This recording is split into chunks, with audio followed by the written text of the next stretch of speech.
الله وكفى وسلام على عباده الذين اصطفى لا سيما على أفضل الرسل وأنور الرسل وأجمل الرسل وآخر الرسل وأتم الرسل سيدنا وسيد الورى وعلى آله الأصفياء والأولياء والأتقياء ومن بهديهم اقتدى واقتفى. أما بعد فأعوذ بالله من الشيطان الرجيم. بسم الله الرحمن الرحيم. وإن تعدوا نعمة الله لا تحصوها. وقال الله تبارك وتعالى في مقام آخر: اليوم أكملت لكم دينكم وأتممت عليكم نعمتي ورضيت لكم الإسلام دينا. وقال الله تبارك وتعالى في مقام آخر: إنا نحن نزلنا الذكر وإنا له لحافظون. صدق الله العظيم. درود شریف ټول شوق سره وایي: اللهم صل على محمد وعلى آل محمد كما صليت على إبراهيم وعلى آل إبراهيم إنك حميد مجيد.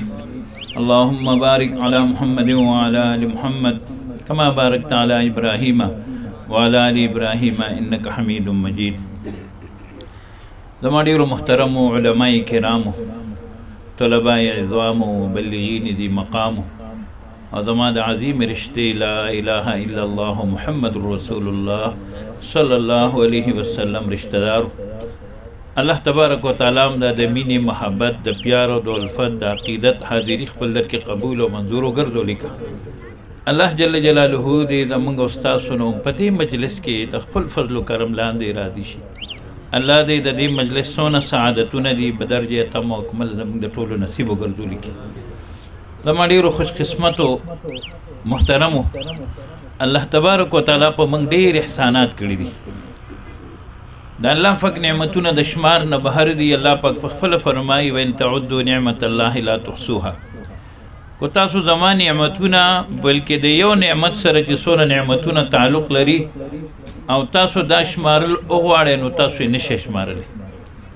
د الله پاک نعمتونه ټول لوی لوی نعمتونه دي. د هغه نعمتونو نه یو لوی نعمت دین دی چې الله جل جلاله په جناب محمد رسول الله صلی الله علیه وسلم باندې مکمل کړی دی. اليوم اکملت لکم دینکم واتممت علیکم نعمتی ورضیت لکم الاسلام دینا. د عرفات میدان دی، مازدیګر ټیم دی او قصوه اوښه ده. رسول الله مبارک په تشریف فرما دی. په مبارک ښکته ځوړندې دي، بدن اطهر اجمل اشرف باندې د احرام 2 صدرونه دي.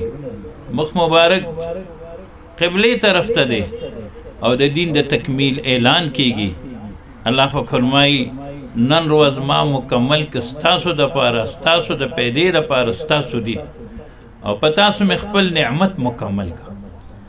ګوره محترمو، دا دین خدا الله پاک دی. ان الدین عند الله الاسلام. بشک دین پنی دا اللہ پاک باندې اسلام دی. او کله کله یو انسان د بل انسان سره دونه محبت وساتي چې هغه ورته وایي زما په مال جایداد کې تا ته مکمل اختیار دی. نو دین د الله پاک دی او په موږ الله پاک احسان فرمایو چې ستاسو دین ما ستاسو د پیدې دپاره مکمل کو. د دغې دین بنیادی کتاب قرآن کریم دی چې الله پاک د حفاظت ذمواري غشته د د اسبابو نه پورت او د اسبابو لاندې او د اسبابو لاندې الله پاک چې قرآن کریم او ټول دین هغه محفوظ ساتلی دی. نو دا واحد اداري دی چې هغې ته وایي دینی مدرسې.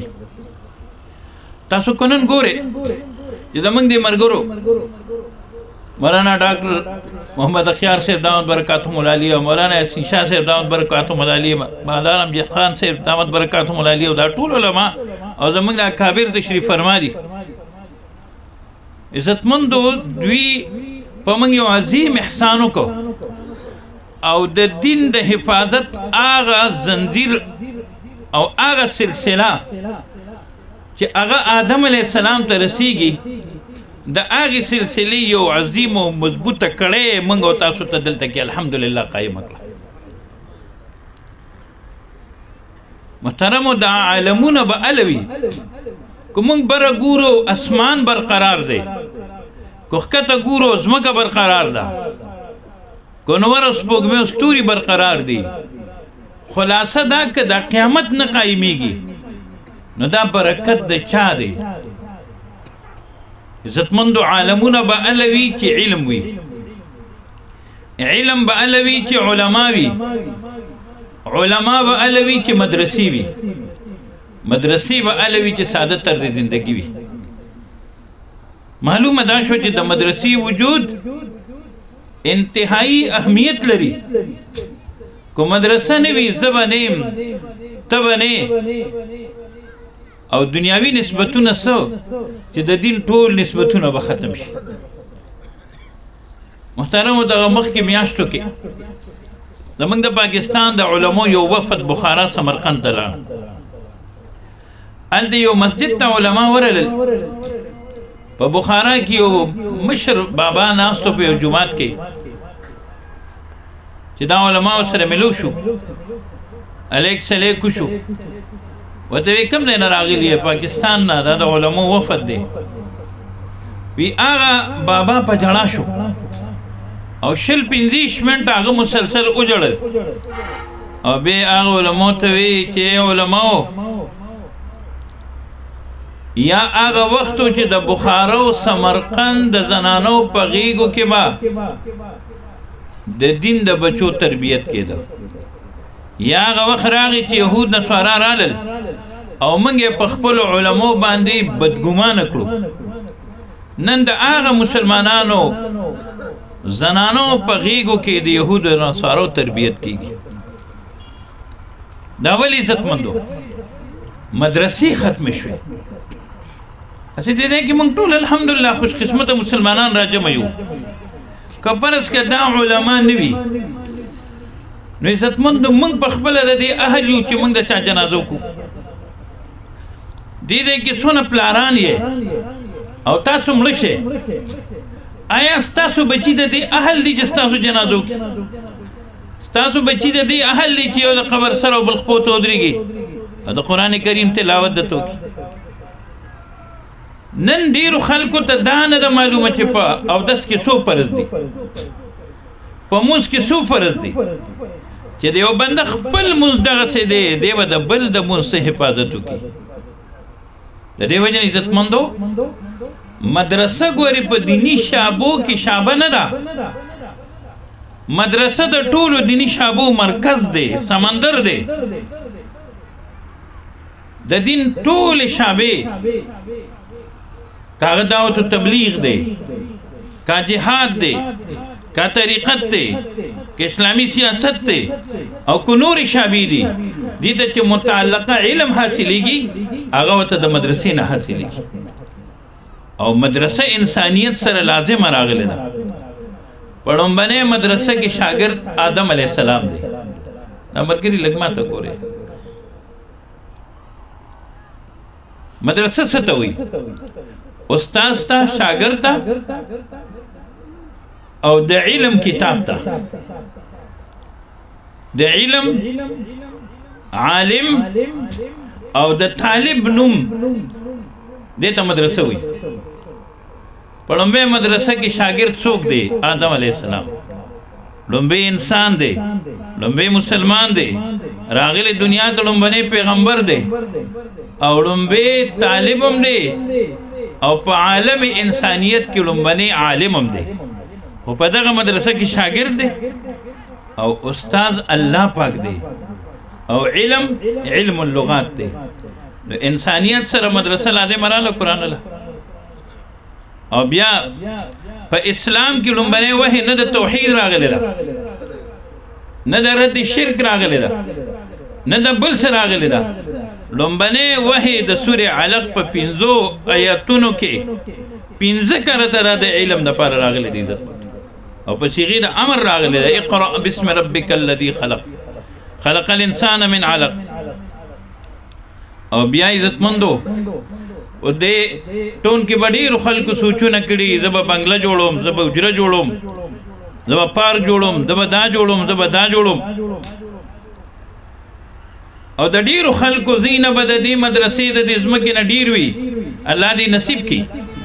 موږ په خوشحالي کو د مسلمانانو په طرفې، خو انشاءالله د دې یو کنال زینب خدای پاک د ټول دنیا ګډ ګډ ته ان شاء الله د دین دعوت رسي ان شاء الله او دا تعلیم مونږ ته په غار حرا کې راکړل شوی الله پاک چې دا نوم باندې وحی نازلولا دا مرګري بار بار زه ماته ګوره موبایل ته لګ مو ګوره ماته لګ ګوري عزت من ټول ماته ګوره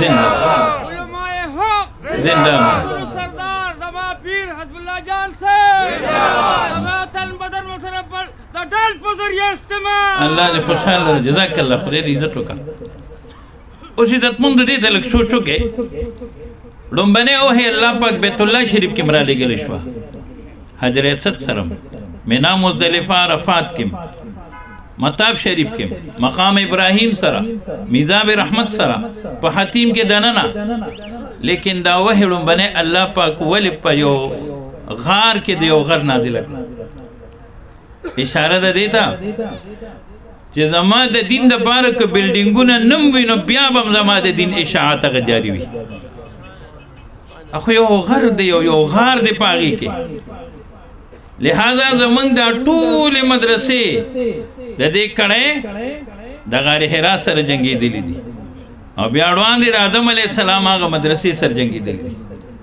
تاسو به دا علما یې الحمدلله دا ګورې د دې علمو ذمه داري مه ګڼئ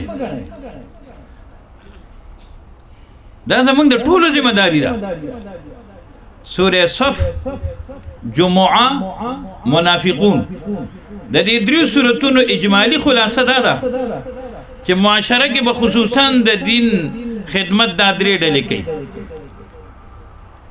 علماء کرام علماء نور سوکی مجاهدین اعظام نو مجاهدین نور سوکی اوسم په دا د جنډه پرته ده لګېدلې د عزت مند عبدالله شهید بلکې زه به ده ووایم چې دا د عبدالله شهید کرامت و چې دا مدرسې ځان پسې دلته راوړل عزت مند پاتے ہے کچھ گلاب چٹانوں میں پرورش خوشبو بھی آتی ہے پتھروں سے کبھی کبھی د کال دو کې د دې سړک نه داسې ګیر چاپېره دی لنډه ایریا کې دا زما دویم ځل راتګ دی یو ځل د هغه جنازې ته راتګ و نن افتتاح ته راتګ دی او آگے آگے دی کې ہوتا ہے کیا انشاءالله دی پسې به د بلډینګ افتتاح له انشاءالله چې راځو که خیري د درسونو افتتاح له به راځو او مکتب عشق کے انداز نرالی دے کے اس کو چھٹی نہیں ملی جس نے سبق یاد کیا انشاءاللہ دا سلسلہ با دا قیامت پورے اللہ پاک جاری ساتھ زمان محترمو دا سورہ صف جو منافقون خلاصہ دادا